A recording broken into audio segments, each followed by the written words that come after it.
Hello dear students, in this video we will discuss worksheet number 6 for class 9 science की worksheet 19th April 2021 की and today's topic is compound and mixture.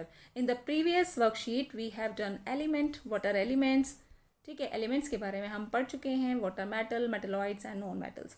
तो आज की जो worksheet है इसके अंदर कंपाउंड और मिक्सचर्स को समझेंगे अच्छे से बिल्कुल.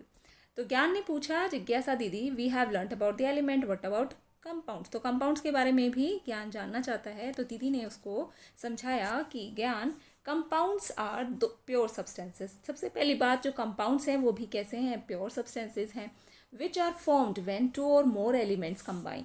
और ये बनते कैसे हैं, जब दो या दो से ज़्यादा एलिमेंट्स कंबाइन करते हैं. और वो कंबाइन कैसे करते हैं, together by a chemical process. एक केमिकल प्रोसेस से वो कंबाइन होते हैं. और एक और बात इसमें बहुत इंपॉर्टेंट है कि फिक्स्ड रेशो बाय मास. उनके जो केमिकल प्रोसेस में वो जुड़ेंगे तो वो एक अपने फिक्स्ड रेशो ऑफ मास में, यानी कि उनका जो वज़न, उनका जो मास होगा वो हमेशा सेम रहे.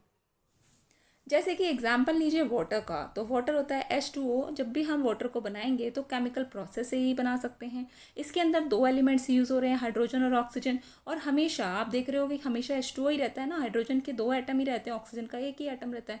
तो यहाँ पे हमें पता चला कि इनका जो मास है ना, उनका फिक्स्ड रेशो हमेशा रहेगा जब भी हम वाटर बनाएंगे. ठीक है. अब कुछ और एग्जाम्पल हैं, जैसे कि कार्बन डाइऑक्साइड, ग्लूकोज, वाटर, ये सब क्या है, कंपाउंड्स हैं. Water is formed by a chemical combination of hydrogen and oxygen. Hydrogen और ऑक्सीजन के केमिकल कॉम्बिनेशन से ही हम वाटर बना सकते हैं.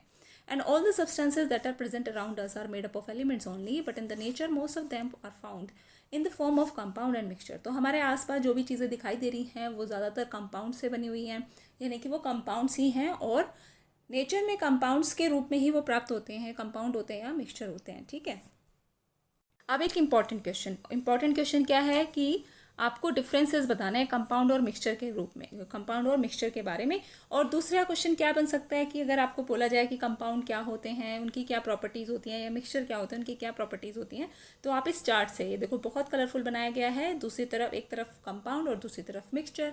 तो इसको हम समझते हैं. चलिए, first point is these are formed by chemical process. तो कंपाउंड के बारे में हमें पता चला कि वो केमिकल प्रोसेस से ही बनाए जा सकते हैं, लेकिन मिक्सचर में ऐसा कुछ भी नहीं है, कोई केमिकल प्रोसेस की जरूरत ही नहीं पड़ती है.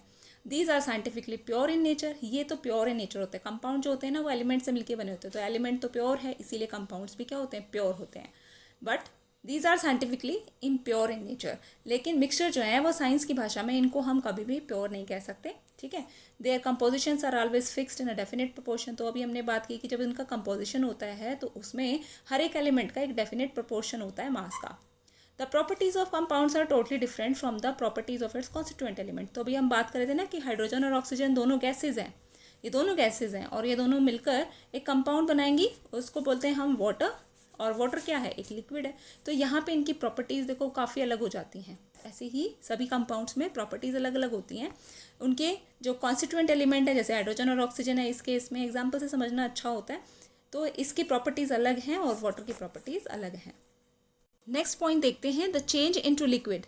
द चेंज इनटू लिक्विड और gas at a definite temperature. ये क्या करते हैं, एक डेफिनेट टेम्परेचर पर लिक्विड या गैस में कन्वर्ट हो जाते हैं. Its constituents can be separated only by chemical processes like into electrolysis. अगर हमें इसके दोनों यानी हाइड्रोजन और ऑक्सीजन को अलग अलग करना हो ना, तो क्या करना पड़ेगा, केमिकल प्रोसेस का इस्तेमाल करना पड़ेगा. और वो प्रोसेस क्या है, इलेक्ट्रोलिसिस है. तो ऐसे ही कुछ प्रोसेस का इस्तेमाल करके हम कंपाउंड्स को अलग कर सकते हैं, अदरवाइज नहीं कर सकते हैं. अगर एग्जाम्पल्स की बात है तो वाटर हो गया, कॉमन सॉल्ट हो गया, copper sulphate, carbon dioxide and methane. तो ये सारे इसके एग्जाम्पल होते हैं. अगर इनके फॉर्मूले की बात करो तो वाटर होता है H2O, कॉमन सॉल्ट क्या होता है, NaCl. ठीक है. कॉपर सल्फेट होता है बेटा CuSO4. देखो इसके अंदर कौन कौन से एलिमेंट है, इसमें सोडियम क्लोराइड है, सोडियम है और क्लोरीन है, इसमें कॉपर है, सल्फर है, ऑक्सीजन है. और इसी प्रकार कार्बन डाइऑक्साइड तो आपको पता ही है, CO2 होता है, कार्बन और ऑक्सीजन है. मीथेन में कार्बन और हाइड्रोजन है. ठीक है, CH4 होता है उसका फॉर्मूला. अब इसी प्रकार मिक्सचर के बारे में जानते हैं. तो मिक्सचर की कुछ properties, their composition are not fixed, it can vary. इसका जो कंपोजिशन है उसमें ये ज़रूरी नहीं होता कि आपको बस इतना ही पानी और इतना ही चीनी डालना है, ऐसा कुछ भी नहीं होता. A mixture which shows the properties of the constituents present in it. अगर हमने कोई मिक्सचर बनाया है तो वो दोनों कॉन्स्टिट्यूएंट्स की, दोनों या तीनों कॉन्स्टिट्यूएंट्स की क्या करेगा, प्रॉपर्टीज़ को शो करेगा. अगर मैंने दाल और चावल बनाया तो दाल का भी टेस्ट आ रहा है, चावल का भी टेस्ट आ रहा है. क्यों, क्योंकि वो एक मिश्रण है, क्योंकि वो एक मिक्सचर है, ना कि एक compound.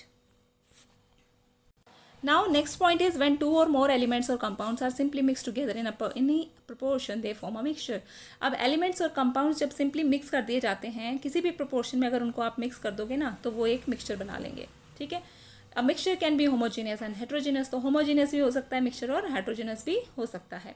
Its constituents can be separated by physical methods. देखो कंपाउंड्स जो थे वो सिर्फ केमिकल प्रोसेस से ही अलग किए जा सकते थे, लेकिन मिक्सचर में हम फिजिकल मेथड से भी इनको, इसके कॉन्स्टिट्यूएंट्स को अलग अलग कर सकते हैं, जैसे कि फ़िल्टर करके, इवेपोरेट करके, सिविंग करके.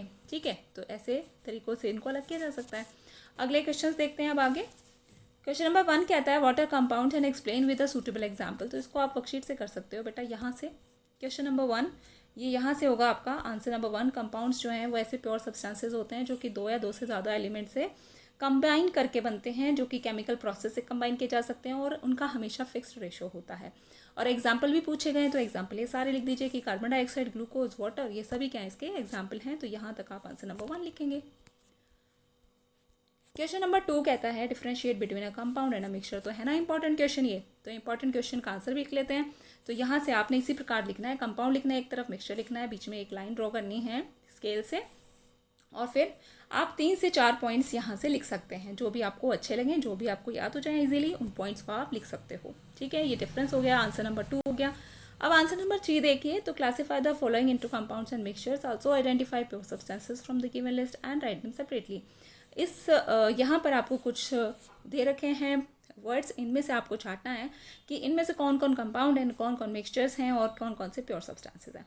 तो मैं कलर चेंज कर देती हूँ अपने ब्रश का. तो मैं यहाँ पर पर्पल कलर यूज़ करती हूँ सबसे पहले कंपाउंड्स के लिए. तो कंपाउंड कौन कौन है इसके अंदर, देखो वाटर कंपाउंड है एक तो, ठीक है, शुगर एक कंपाउंड है, सॉल्ट भी एक कंपाउंड होता है, इसके अलावा कार्बन डाइऑक्साइड एक कंपाउंड है बच्चों, और हाइड्रोक्लोरिक एसिड भी एक कंपाउंड है. चलिए, तो मैं अपनी ब्रश का कलर कर लेती हूँ पिंक. और अब हम बात करेंगे पिंक कलर से मिक्सचर्स की. तो मिक्सचर कौन कौन है, सॉइल जैसे कि एक मिक्सचर है, शुगर सोल्यूशन एक मिक्सचर है, एयर हो गया, मिल्क हो गया, ये सभी मिक्सचर हैं, और ब्रिक भी एक मिक्सचर हो सकता है.